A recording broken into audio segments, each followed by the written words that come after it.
stand clear. BF 150 shot. Clear. Hi, welcome to the debut season of Second Lease of Life. My name is Michelle Chia, and in this series we'll be featuring strong and courageous Singaporeans who have encountered near-death experiences. In the event of these experiences, they have overcome all odds and emerged as stronger individuals. But before I tell you more about today's story, let me ask you a question. What would you do if a doctor were to tell you that you had a deadly disease and your chances of survival were very slim?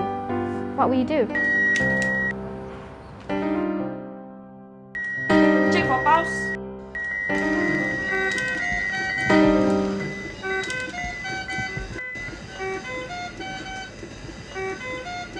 Candy Yao was an ordinary teenage girl from a well-to-do family. She was a first-year student at a local polytechnic, doing her diploma in business management. A conscientious and jovial student, Candy was actively involved in various activities like an average healthy teenager. But in 2006, grave news changed Candy's life.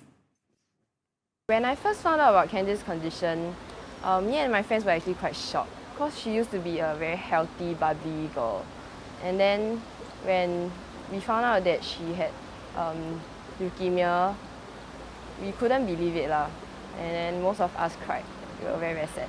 So apparently my marrow is producing too much white blood cells and it's very aggressive. So if we don't start chemotherapy now, it's a bit too late. The form of leukemia she contracted, called Philadelphia positive acute lymphoblastic leukemia, is known as one of the worst types with few long-term survivors. Standard chemotherapy treatment is not known to cure the disease. The only hopeful cure would be a bone marrow transplant. Candy's case, her bone marrow has got leukemia, so we needed to replace the bone marrow with healthy bone marrow. Because her own bone marrow is already diseased, we can't use her, so we have to look to somebody else's. We always go to a brother or a sister because that's the highest chance of match. Candy's only sibling, her younger brother, was not a suitable match for her.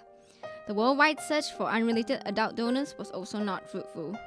We weren't able to find a very, very good match for Candy. And so we therefore went ahead to look for a cord blood transplant because using cord blood, sometimes we don't need the same high level of matching that we need for using adult bone marrow. The transplant involves clearing Candy's marrow, and we do that by giving high doses of chemotherapy as well as radiotherapy. You are unprepared for everything, the chemo and stuff. So it took me quite long to my body to adapt to everything. During her 5-month wait for a bone marrow transplant, Candy underwent 5 courses of chemotherapy and consumed 50 tablets daily to control her condition. I have so many medications to take. The preservative actually harm my kidney. I have to do dialysis. Yeah. 发生这种事情，她18岁，忽然间听到这个坏消息。18岁姑娘是那个开始活泼啊，出去这些啊。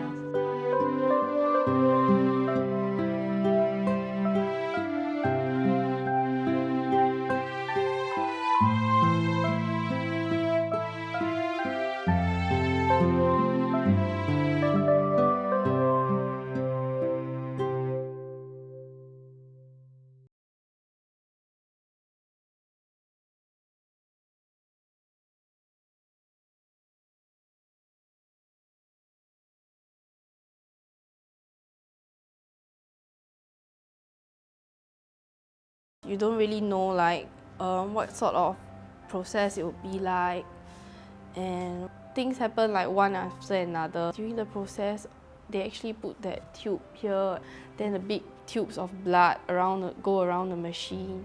It was very, very scary. I felt very scared when she was at her worst because it looks very painful and everything, but she tried to show as if it's not that painful, she's okay, because she doesn't want people to worry about her. You feel why am I going through this? Why is it me? Can I just end this? At that instant, I did thought of giving up. 不敢在她面前哭，还好她很坚强。有时候去看她了，因为很痛苦。she's very strong. She wrote there like strong fighter. So she kept believing in herself that she will heal. I guess she has this confidence that she could do it. My mom keeps telling me, this is like the last battle already, so if you give up now, then you lose everything. Candy's strong and positive attitude stayed with her throughout her battle with the terminal illness. After the break, find out how she gets back on her feet.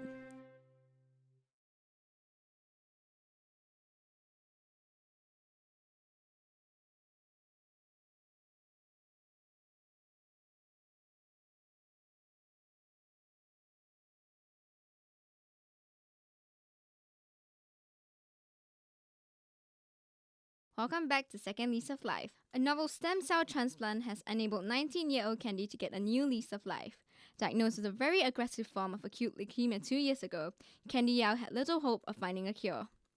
And that phenomenon called graft-versus-host disease can be quite debilitating and can be life-threatening as well, which is the healthy donors' stem cells recognizing that they are not sitting in the right body because they're sitting in somebody else's body and not their own, and so they start to attack the body tissue as well. So all in all, there is a certain risk involved in doing a transplant. As time went on, I saw her once a week and then once every 2 weeks. At the moment, she's about 1 year, 3 months after her transplant. She's doing very well, so I only need to see her on every 6 weeks or so. I look at her blood counts to make sure she's okay. I check on her to see how she's doing generally. I look for evidence of graft versus host disease because this can happen even 2 years, 3 years out of the transplant. I of course examine her, and then and at the moment she's not taking any medication whatsoever, so I think that's a relief to her as well. After battling months of giddy spells, nausea, hair loss, and feebleness from chemotherapy, Candy is now in complete remission and since off all immunosuppressants 1 year after a transplant. I never needed to downplay also how aggressive her disease is. So I think she's taken it in a very mature fashion. Certainly, some people would say more than what her teenage years would perhaps should normally do. I remember I did this pillow case, then I wrote her name Candy. And I wanted her to use that pillow during her hospital stay. When she said, well, you have infection, what the doctor say cannot. So she just pasted it on the wall. It's quite funny. She has always been optimistic, she's still very optimistic about everything. It seems like every day there'll be someone, not the same person, or maybe sometimes the same person, there'll be someone who will visit me. Yeah, that's something you can look forward to, cause and then every time they come, they will draw cards. Yeah, I can show you later. And it's very, very, it's very, very warm, heartwarming kind of feeling. And then I will stick them all over the wall. And then the nurse will always Candy, every time you come in, you have so many cards all over the wall. Yeah, everybody's friendly and nice and supportive. Yeah. Like you're in pain or something, they will just come by and they will hold on to you, your hands. Then you can feel that kind of, I don't know how to explain, that kind of feeling inside. Yeah. Yeah, very heartwarming. The things I look forward to is to let people know and encourage others and let them know never to give up. It's not something you will really be the end of the day, that kind. Because it was my first year anniversary, so I had lots of balloons left. And then I decided to go and give out my balloons. And then I walked to the transplant, and then there was this girl called Monica. And then she was about my age. And then I went in, and then she was black from head to toe. I think it's because of the body rejecting the new cells, so you cause a reaction. I thought I could encourage her, visit her, but then on my third visit, I think, I asked the nurse where's Monica, and then they just keep quiet and look at me. Then I was why? Then they say she passed away.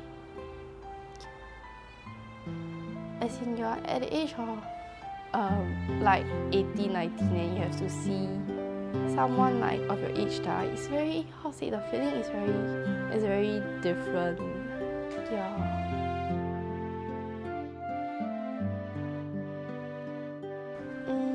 Just to let people know, like, never to give up. There are always friends, families, doctors and nurses there for you, just like me. Yep. Candy's close shave with death has strengthened her belief in the importance of living every moment of her life to its fullest. It is a strong mental attitude and optimism of hers that propelled her to the victory in her battle against leukemia. 27 August 2007 marked the first year since Candy's successful double cord transplant. It is the first of its kind in Singapore. Today, Candy appears to be an average teenage girl, as bubbly and spirited as she was before. The one thing that makes her stand out from the rest, she's leading her second lease of life.